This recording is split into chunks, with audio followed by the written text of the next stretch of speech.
Hello, everyone, and welcome to New Consciousness Review. I'm Miriam Knight, and our guest today is Donna Eden, one of the true pioneers in the field of energy medicine, and for 35 years, one of its most sought-after and authoritative spokespersons. Donna has been able to clairvoyantly see the body's energy since childhood. Her healing abilities are legendary, and I can personally attest that being in her classes is a totally joyous experience. Her best-selling book, Energy Medicine, is the classic in its field. Translated into 18 languages, it won the top Nautilus Book Award, and its sequel, Energy Medicine for Women, won gold awards in 2 national competitions. Donna and her husband, David Feinstein, direct the world's largest organization teaching energy medicine, and they have trained more than 800 certified practitioners around the world. Dr. Jean Houston called Donna's energy work perhaps the most brilliant, comprehensive, and effective system in the genre that I have ever seen. Donna, I am so delighted to welcome you. Thank you. I am really glad to be here and glad to be talking to you, Miriam, because a long time ago, it's just been a long, long time since we've seen each other. So this is nice. It sure has. So, Donna, our listeners may or may not have the background in energy medicine. Let's start with what is energy medicine and what brought you into the field? Oh, okay. Well, you know, energy is everything. Einstein said that over 100 years ago, that energy is all there is. So it's the basic vitality of our existence. We're not solid. We're these lattice works of force fields. So everything you see that you think is solid is energy. And then there's the energy of movement and expression and hearing and feeling and seeing. All of that is energy. So energy really is your body's best medicine with no side effects, because if energy has gotten off, you can get sick, or if energy has gotten off, you get tired. But if you get your energy back in alliance with your being, then you get well and you get vital, and it's an extremely empowering thing to know how to heal yourself. It changes everything in your life. It is so good. And you asked how I got into it. I got into it because, well, let's see, in some ways I was always in it. My mother always saw energy, so it was just a very natural thing in my life, and with my brother and my sister, and my father was the odd man out who didn't see energy. You know? But my mother kept it alive, and I've always felt that babies see energy when they're born, but by the time they're a year old, it tends to go out the window if you don't use it, because there are so many things to use. It just goes dormant until you can reactivate it at another time in your life if you want. And so it was always there, but I didn't know there was something you could do to heal yourself. But when I was 16, I got multiple sclerosis. Wow. And earlier than that, I had other things. I had TB as a little girl. I was allergic to everything. I could eat very few things, and I ate really healthily, but I couldn't eat things that were supposed to be good for you, like fruits and vegetables. I would have allergic reactions and end up in the hospital. And so in fact, I went into a coma twice just by eating organic string beans one time and a peach another time. So it's like my body didn't know how to metabolize well. And so when I was about 29, when I was 27, I had a heart attack. And at 29, I started trying to find somebody who could help me because I wasn't walking anymore. And I was, you know, that feeling when your hands or your feet fall asleep and they numb out, and my entire body was that way for those last 2 years. And anyway, I had 5 different specialists say I wasn't going to live because all my organs were breaking down. And I I don't quite understand this, but I love that this happened to me. When I left that fifth doctor's office, some joy came over me, and I just knew, oh, I'll never go see a doctor again. I'm going to heal myself. And and so I went about just figuring out the energies, since I'd always been able to feel them and see them, and it was just sort of a normal conversation in our household. But now I was going to use them to heal myself, and that's what I did. I went about getting energies and energies to just come back alive, and the surprise was, in 7 weeks of working with my own energy, I lost my allergies to wheats and grains, which I'd never had a slice of bread from the earliest times, and then over time the allergies to fruits and vegetables went, and I was walking again, and the numbness went away, and it just kept going. I also had asthma at the time because my lungs were really challenged, and my asthma went away. Everything went away over time, and I knew that the body knows how to heal itself.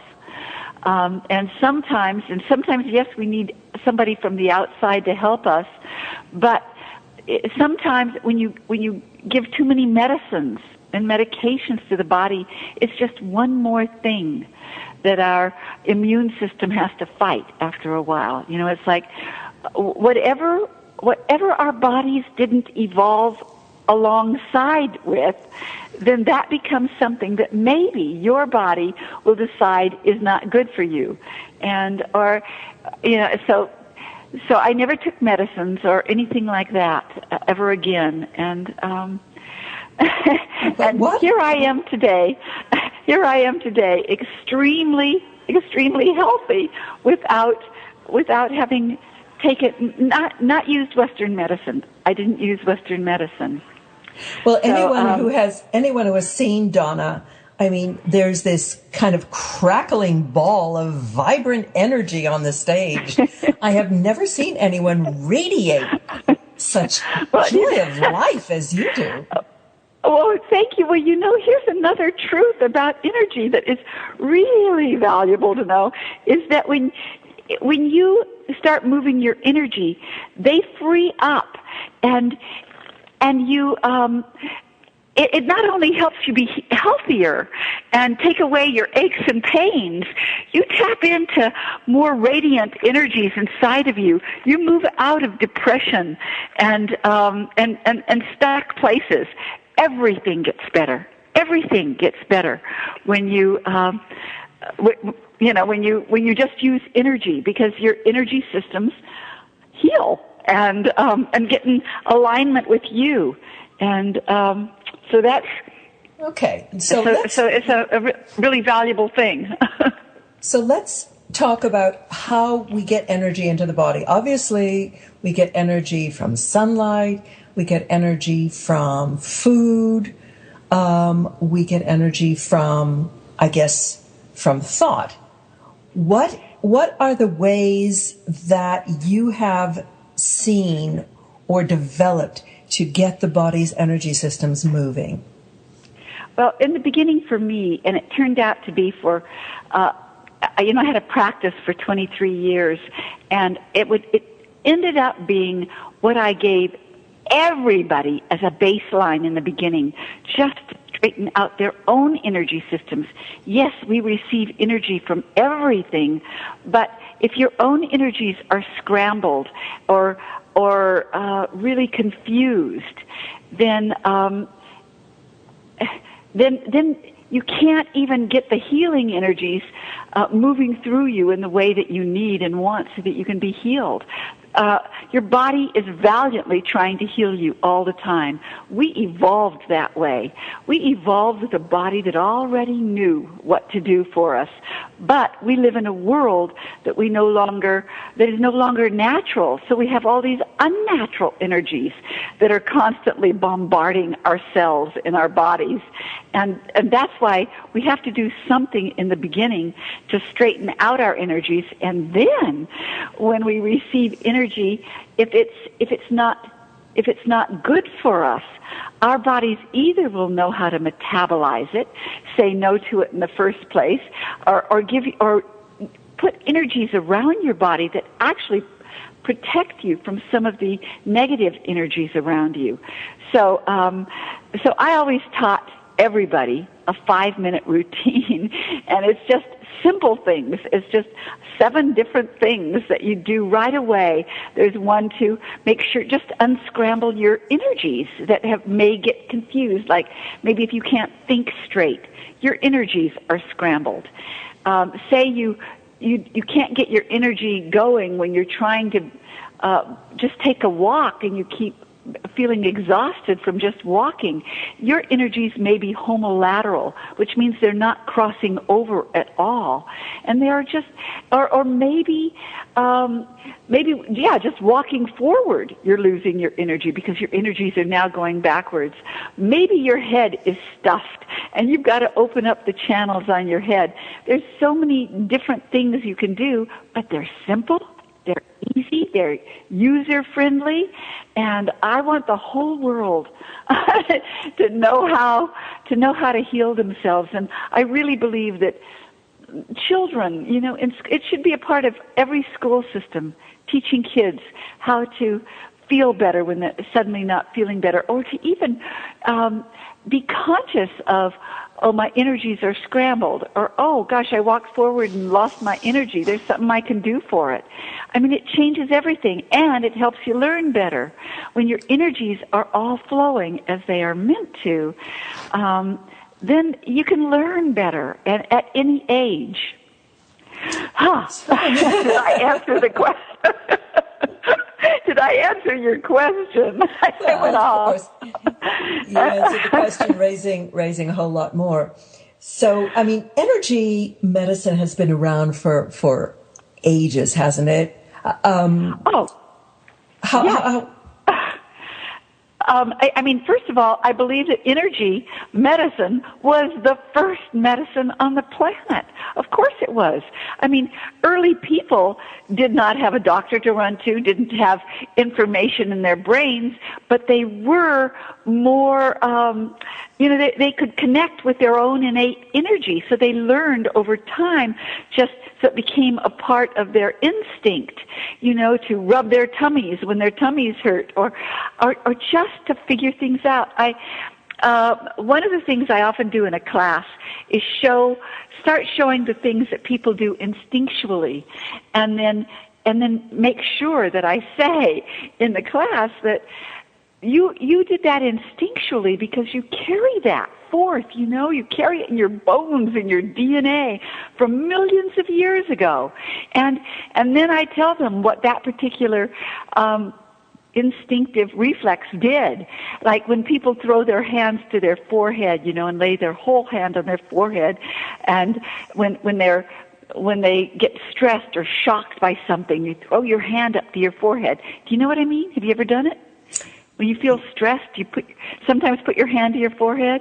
Yep. Yeah. Yep. Okay. Well, I've taken your class, so I'm not going to spill the beans. Yes, you know this. Well, you do that because when you get stressed, blood leaves your forebrain and it goes into your body for the fight or flight response, to beat somebody up or run away. And we don't have those kinds of stresses anymore. But our body, because it evolved for millions of years to learn that tool, that when you put your hand, and our ancestors had to have figured this out, when they put their hands to the forehead, because your hand is electromagnetic itself, if you hold it there long enough, you will draw the blood back up into your forebrain so that you can think again. And so that as we grew our forebrains to be able to think, we had to figure out ways to not just make the blood leave our body, but a way to get it back. I mean, not leave our body, leave our heads, so that we could get it back and we could figure out things that we're stressed about. Because we can't just run away, or we can't just beat somebody up. We're going to get into trouble today. You know what I was just envisioning when you were talking about our energies being scrambled, that in Aboriginal societies and Native societies even today, dance is such a central part of the culture, dance and movement and the connection to the earth. That must do something pretty powerful to the body's energy field, doesn't it? Oh my gosh, yes. Oh, you know, I even have an article that somebody sent me recently that just the waltz, what it does to people's brains and opening up new synapses and things like that are amazing, and that people even retain their muscles more by just doing the waltz. It doesn't take strength, but it's because you get the energies moving throughout your body. But all dance, one of my daughters, both my daughters are belly dancers, and they when you move your hips in a figure eight, that helps your entire body. It makes that figure eight pattern of energy looping over and under like that is really good for the body. Or just, you know, any of the dance movements are incredibly, incredibly good for energy, for your healing, for everything.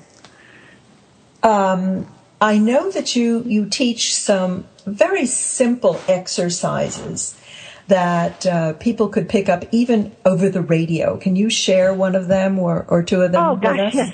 Yes. Here's a really simple thing. Say you're not feeling grounded. Or maybe you're having even sinus problems. But say you're not grounded. If you take your fingers and sort of bend them toward your cheekbones and breathe deep and start tapping on your cheekbones. And tap for, a while. Tap somewhere between a half a minute and up to a minute, but a half a minute at least. What you will know, if I were there, I would be able to energy test the feet and the toes to show you that your energy isn't connecting to the ground. But as soon as you've tapped like that, I could energy test you again, and you will see that now you are grounded. And grounding is, most people understand that it's valuable and important, but it's also important to receive energy from the earth. And we all know it when we go out to the country and sit up against a tree or walk on the grass or onto the rocks. We can feel the energy of the earth. Well, if you want to feel the energy of the earth in places where it's not so lovely and so wonderful, tap on your cheekbones. It will ground you so that you receive more of Earth's energies that come right up the body through the meridians in the body. Wow. So that's one. I mean, I could go on and on. There are many different things. Shall I? I was thinking we could kind of dole them out over the course of the Okay, we'll dole them out. We'll dole them out. Okay. So you've always been able to see energies. What is it that you see? What does it look like to you? Oh my, that's a huge question, because now you have to understand that I was 20 years old before I found out that the whole world didn't see energy. And it was a stunner to me. I didn't know how they functioned or how they made their way through life or made decisions, because I made so much of my decisions by what I saw energetically. But now I want to repeat that I definitely believe that everybody is born with this capacity. I'm not special in that way. It's just maybe what was special is that my mother kept it alive. And I'd like to say one more thing, that when I had my practice and I would be working with a pregnant couple, and I would tell them, and they wished that they could have a child that could see energy, and I'd say, then keep it alive. Keep talking about it, whether you do or not.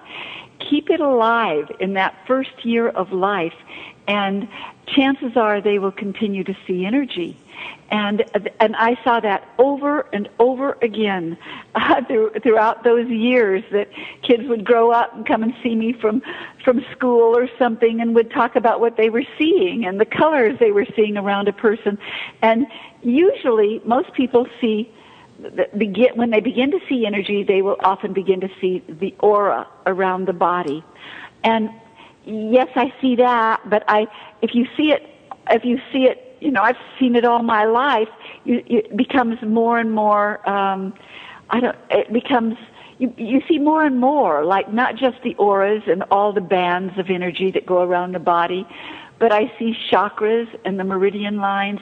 I teach in my practice, I teach 9 different energy systems that you can learn to see. And many people in my classes have learned to see them. So that's why I'm sure that it just lies dormant in us, but it's one of our senses that can wake up again. And for me, it was, okay, this gets a little personal, but I'm going to say it, okay? Mm-hmm. Years ago, I'm past menopause now, but when I had my monthly cycle, a week before my period, it became almost unbearable because I couldn't turn off that capacity. I could see everything that was going wrong with any person. I could see a cancer that they didn't know they had yet. I could see their heart problems. I could see bones breaking down. I could see it all because I was so sensitive that week before my period. And so I also had no boundaries at that time. And so I didn't have a boundary to say, no, I couldn't see people, but it was really hard on me to see them because it was overwhelming, and I would often take on their energies.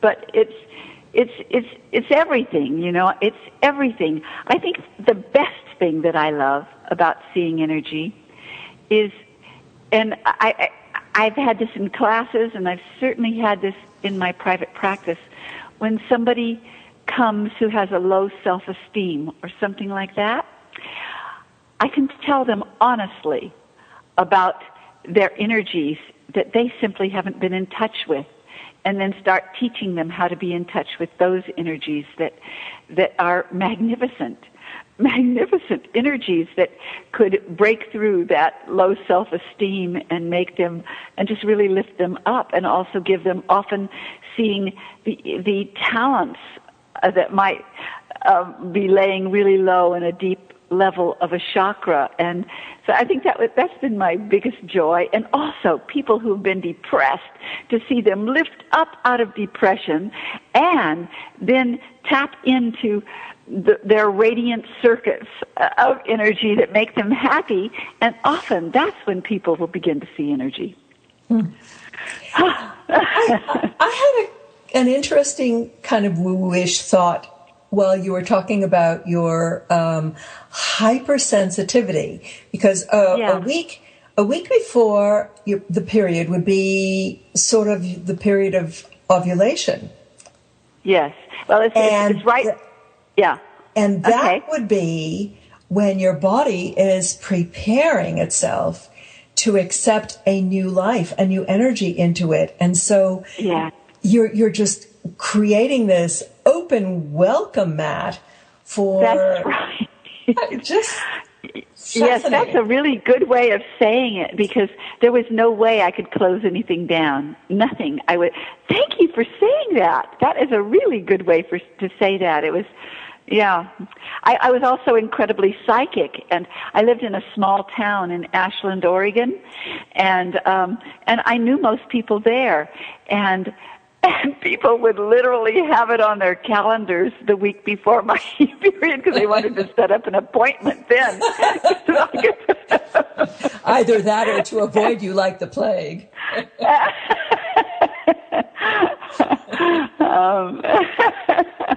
But it is, there's so many things about energy, so far beyond just healing yourself, but it is about your mind. So I think it's actually even a pompous idea to think that we can always will any change we want in our mind.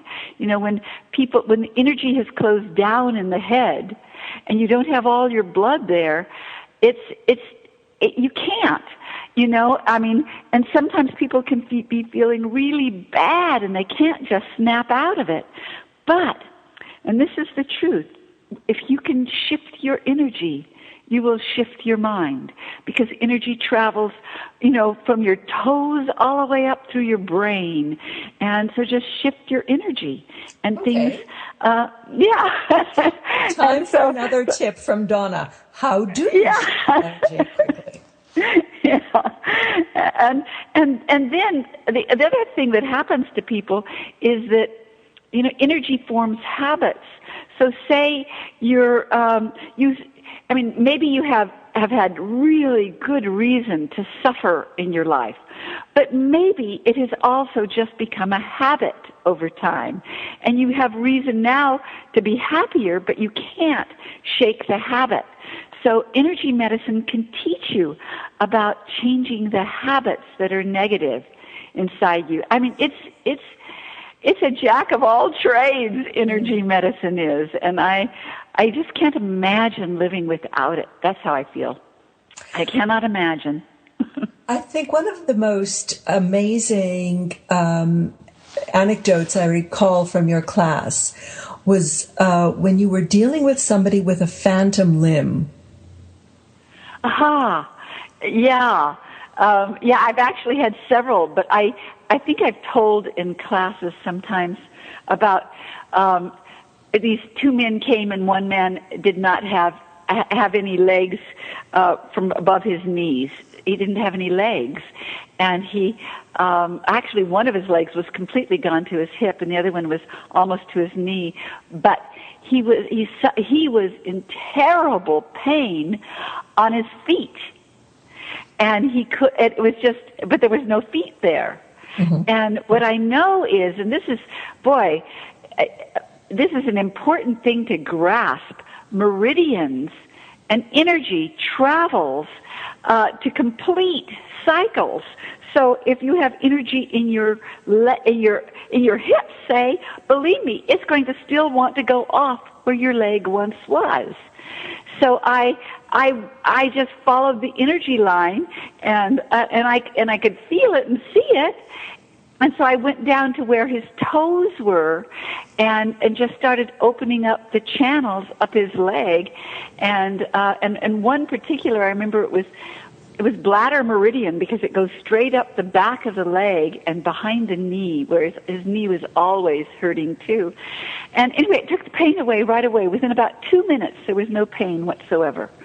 And that used to be my goal, was for anybody who came to see me in my practice, that they didn't ever have to come and see me again. I gave them the tools to take home and do it for themselves now. And I was in touch with those guys for quite a while, and they never did have to come and see me again. They learned how to do it. And so, yeah.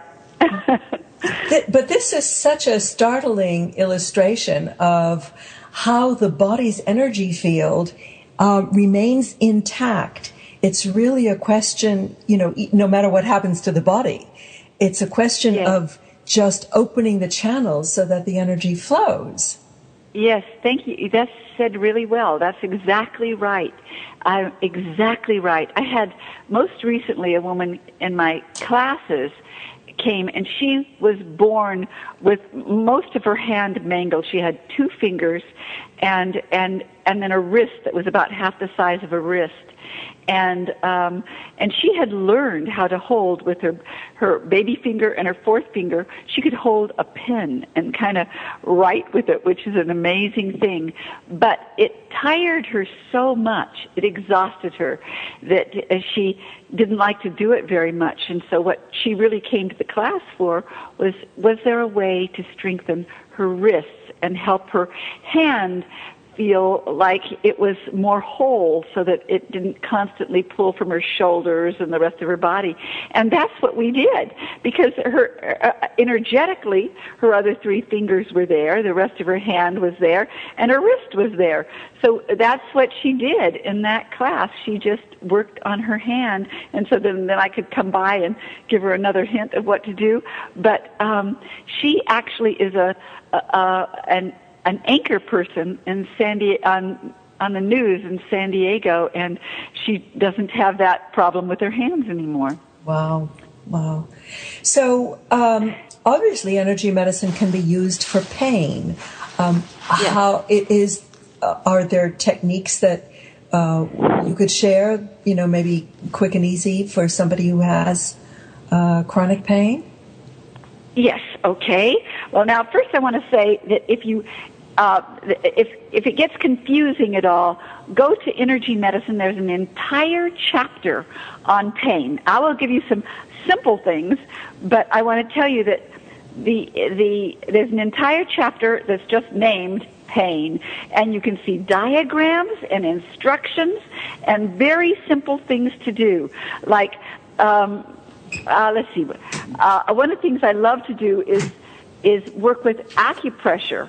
And if you can remember that wherever you have pain, you have either energy you have too much energy there, or you have energy stuck there and it's not flowing. So it's either one of those things. That's what's going on. So if you hold acupressure points to sedate the energy there, the pain goes away. Let's see. I'll tell you. Say there are also zones in the body. So let's see. If you have a pain above your waist, you're going to find the remedy on your wrists. If it's on the front of your body, you will find the remedy on the front of your wrists. If it's in the back of your body, you will find the remedy on the back of your wrists. And all you would do is, and if you want to see it better, you can look in the book. But if you see, there are 3 zones on the front of your wrist, 3 zones on the back of your wrist, 3 zones on the front of your body, 3 zones on the back of your body. So if you find where your pain is, you just start tapping on your wrist, like say for instance, pretend you have a pain right underneath your collarbone, and it hurts there a little bit, okay? And you think, well, you can even guess. Nobody has to energy test you. You think, well, that's about in the middle of my chest, and that would be in the middle of the wrist. And you tap on your wrist, on the inside of your wrist, for about 10 seconds, and stop and count 10 seconds, and then tap for another minute, and your pain will go away. It's about there's different kinds of impulses that march to your brain in your energy system, and so you have to get these impulses march up to your brain and tell your brain to turn off that pain. And the only way it won't work is if you have it'll turn off for a little while, but will come back if you have like a broken bone or something. You might, and you don't know it. Something's really wrong in there, and your body has to have that message of pain. Mm-hmm. But 9 times out of 10, you'll take it away altogether. You can do that with your teeth, because all the teeth are on meridians, and you can. Let's see. Is there what's a simple one? If you if you have back pain, now you can use any of these techniques for any of the pain, but if you have a tight back or something like that, now you might want a partner to do this for you. You can reach many of them, and reach up with your own hands. But if you have a partner to do this, it's wonderful. Lay down and have your partner kneel above your head, and then put your middle fingers or all fingers or your thumb right next to the spine, and massage back and forth and go all the way down the spine. And and do it with pressure. Do it with the pressure of your body weight. It's my favorite thing that David does to me every day. I love it so much. And you know what I have been told by so many people over the years? That if they make a practice of just their partner clearing, it's called a spinal flush, but you're clearing neurolymphatic reflexes all the way down your spine, which then clear your lymph system, so that if pain is stuck in other places that you aren't even thinking that you're going to heal that, well, suddenly you'll feel clear and the energy is moving, and it's wonderful, and you really love the person who does it for you. Well, now how much of this, Donna, is the mechanical stimulation? How much of it is intent? And how much of it is actually, I don't know, magnetically or electrically moving energies? It seems to be all... It's such a good question. Now, first remember that everything is energy. So that if on the neurolymphatic reflexes, they're the reflex points, they're energy points to your lymph system. But when you stimulate it with some pressure, like I just did on the lymph system, because you are, and the lymph is deeper, it's deeper down into your muscle, you are really activating the energy all over your body. But it just so happens to move chemicals that might be stuck there too, which is energy too. But it's everything, but it's all comes down to energy. Mm. Like the Hopi, what the Hopi Indians used to do, maybe they still do, I'm not sure, but they would stand on the side, and this was completely for pain. They would stand on the side of a body and cup their fingers on the other side of the vertebrae and push in and pull toward themselves. And but it was the same thing. It loosens the energy up that's deeper in the body so that it can free up other things in the body. It sounds quite a bit like Qigong. Oh, you know what? Qigong, there's so many things that cross over and that are similar between Qigong and energy medicine, because I just believe that it all started with energy medicine in the first place, and then many different disciplines, as we evolved. Like in China, they figured out acupuncture because of the energy lines. Qigong comes out of, I think, Japan, doesn't it? Is that right? Japan. Am I right? Anyway, where Qigong, I think, is out of, Far but East. it might be China and, anyway, China or Japan. But all of these systems, they're all based on energy. So I've never seen anything that has lasted for thousands of years. It's lasted because it works. And there are places in the world that do not have access to medicine. And in some ways, they're more fortunate. They live longer than we do, because, but what they do is some form of energy medicine, and they don't contradict each other at all. It's like, in hospitals, many people do healing touch. It's just a laying on of hands. And energy medicine starts with just, you can lay your hands on somebody and things will change. That's how I first started with myself, because I needed to walk, and these experts in Western medicine had told me there's nothing they could do and I should get my affairs in order, and I had 2 daughters to raise. So I put one hand, I capped my knee, and the other hand I put up at my hip bone, and I noticed it took 3 minutes, just about 3 minutes, before the energy connected. And this is, I hadn't walked for most of 2 years. But in 3 minutes, my energy was connecting. And I knew that that's all I had to do, was connect up the energies all over my body and figure out ways. So yes, energy medicine is the oldest medicine on the planet, and everything that came out of it from many different systems are beautiful. Qigong is beautiful, and so it's just. Donna, this experience that you had, where you were given up on by Western medicine, Yeah. Where did that knowing come from that you could heal yourself? Do you have any sense of it? Well, I imagine, unless I was born that way, let's see, I don't think so. I think it was because, my mother was an orphan, and she was raised in an orphanage because her parents were killed right before she turned 4. And she had to figure out how to raise herself. Because there wasn't anything from anybody. And in some ways, it was a gift because she learned how to mother herself. She learned how to hear herself, what was the right thing to do. She learned how to guide, inner guidance, and she saw energy.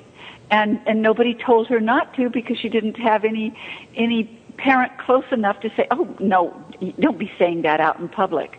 She didn't have anything like that. So when she had kids, she just passed that on and she really learned to, she had a deep belief in God.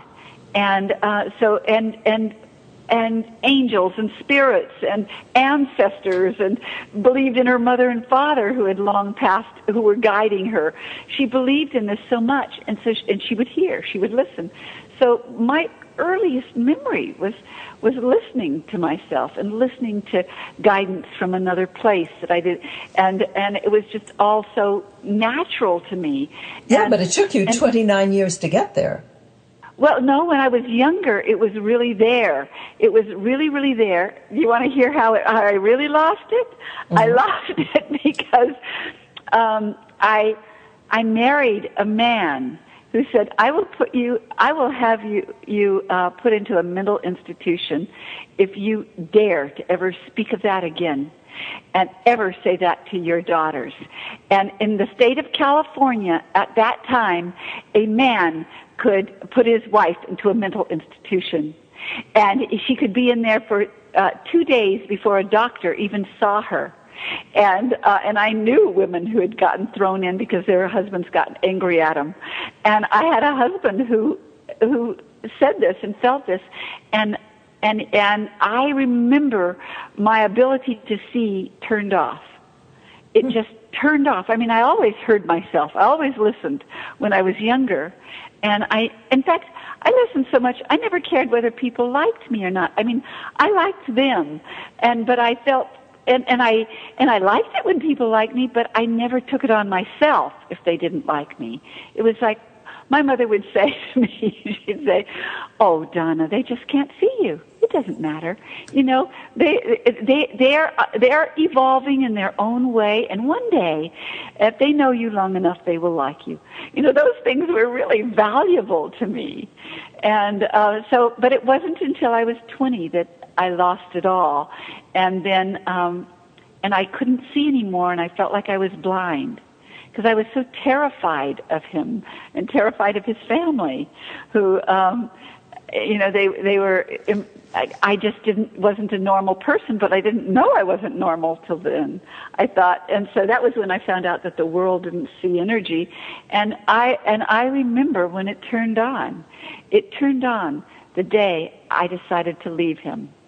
Mm-hmm. And it was just like everything flooded me again. And it was just, that was when I tried to live by somebody else's standards that were very, it's amazing that people, I don't know, accept very mediocre, very nothing standards in life that other people say are the way you should live. And it is amazing how human beings do that. And I think one of my favorite classes in the whole world to teach are the radiant circuits, because it is how to hear yourself, and if you can't hear yourself, how to shift your energy in a way that you can begin to hear again. And I do think that I love my life. I love my life, and so much of it has to do with, because I do have I am able to teach people about their energies, and I think it's the wave of the future. I think it's this next century. People are, it's getting more and more acceptable. When David and I first went out on the road after our book was published. I mean, you rarely saw a doctor in a class. Now we get more and more doctors in our classes, and nurses can get continuing education credit, and it's a different world, and so things are getting better. I heard Dr. Oz say that the last great frontier is energy medicine, which is an amazing thing for a doctor to say, but it is true. And those doctors who come into our classes, they know it because there's only so far that Western medicine can do. They do amazing things. I really recently have experienced what Western medicine is growing into, but they are also very, very limited in just natural healing, and very, very often. I know somebody. I just got an email this morning from somebody whose mother is dying because her body really could not tolerate the shock of surgery. It's like you want your body prepared if you're going to do something like that, prepared energetically, and if you're going to go into the hospital, you want to know how to help your body's energies to flow really well afterwards, and it changes everything. I'll give you an example, okay? Wait, maybe I've gone off the track. Have I gone off the track? Is this okay? It's okay. We're forging new tracks through the jungle. Okay. Well, last year we went to Europe to teach, and we were in Hungary, and it was the last day we were in Hungary, and we decided to take a tour of the city. And the bus had to stop really fast because it was going to hit something, and we get off the bus. Everybody was worried about my grandson because he'd hit his head, and but he turned out to be okay. But on the way home, David, my husband, was saying he really had a terrible headache, and he never gets headaches. So I would hold some points on the plane, and he seemed the headache would go away, but for sure it would come right back. And I thought, wow, this is interesting. And he said, no, I don't remember being hit on the head. I don't remember hitting my head with the bus. But anyway, when we got to the airport, he started dragging his right side. He was dragging it, and oh my gosh. And so we got to where we were supposed to teach, and I started getting the energy to move all over his head and his body, and he'd be okay for a while. And so, but we decided, I had people who could take over the class, and I thought they'd better. I've got to get him home and find out, go see Western medicine, because I could see that there was a real darkness in his head. And maybe he needs something maybe it's blood, and maybe he was hit. So we went to see a regular doctor, but unfortunately, before we went, I'd worked on him, and so the neurologist said, no, he's going to be fine. He passes all of his tests. It's because I'd worked on him and taken the symptoms away. So I said, no, there is something really wrong. And he literally got mad at us because he was the doctor, Yeah. And I said, I want him to have an MRI. And he said, he called us and said, look, he's got one in 3 weeks. I said, he can't wait. So I kept working on him so that he would come back and be normal again. But I had the feeling maybe it was blood in his head, because it was really strange feeling and looking. And so finally he said, well, you're taking the place of somebody else if I let you have an MRI. I mean, he was so angry. And then he finally said, look, I'll find a place outside the county. We had to go away, drive an hour. And he found a place outside the county because he thought this was silly. And so we went, and he had an MRI, and the guy, the technician, came right out of the room and said, don't leave, don't go anywhere. We're calling your doctor. Wow. The guy was so frightened by what he saw that he took a picture with his cell phone and sent it to the doctor. Half of David's brain, his left side of his brain, had been pushed over to the right side of his head, and he was filled with blood. And oh my God. But I mean, that's how powerful energy medicine is. It literally could take all of his symptoms away. And then that's so incredible. And then, so they said, get him right in. We've got to drain the blood out of his brain. And the neurologist let me know he did not know if he was going to make it. Well, since I spoke to him this morning, obviously he did. Yeah, he made it. And not only that, but they said he was going to be in the hospital from 5 days to 2 weeks. And we went home the next morning. He was just fine. And because I worked on him, and he didn't have any headaches anymore, and everything was fine. And it's like, it is so important. And that's why I think that Western medicine and energy medicine need to, I believe they will sometime in this century partner up more and more. Absolutely. I know more and more people who are working in hospitals now doing this. But it's just so important to spread the word about energy medicine, which is what you are actually going to be doing here in Portland shortly. Yes. Tell us about that. Yes. Oh, my goodness. Where's my information? I have it here. Oh, yes, here it is. In Portland on February 18th from 7 to 10 p.m. at the New Thought Center for Spiritual Living, 1040 C Avenue in Lake Oswego. Lake Oswego, okay? Right. And that's it. Are the links on your website, Donna? The links to and the links will be on the website. Yes. Which is? Let's see. LearnEnergyMedicine.com. Got it. You'll see the whole schedule. But the New Thought Center for Spiritual Living in Lake Oswego. Just outside of Portland. February 18th. Yes, absolutely. Just outside of Portland. And I hope to see everybody. Come and bring your pain, bring anything you have. And what I will do there is I will really demonstrate on people, and so that people will have no doubt. And no doubt also that they can do it for themselves. I'm not the magician.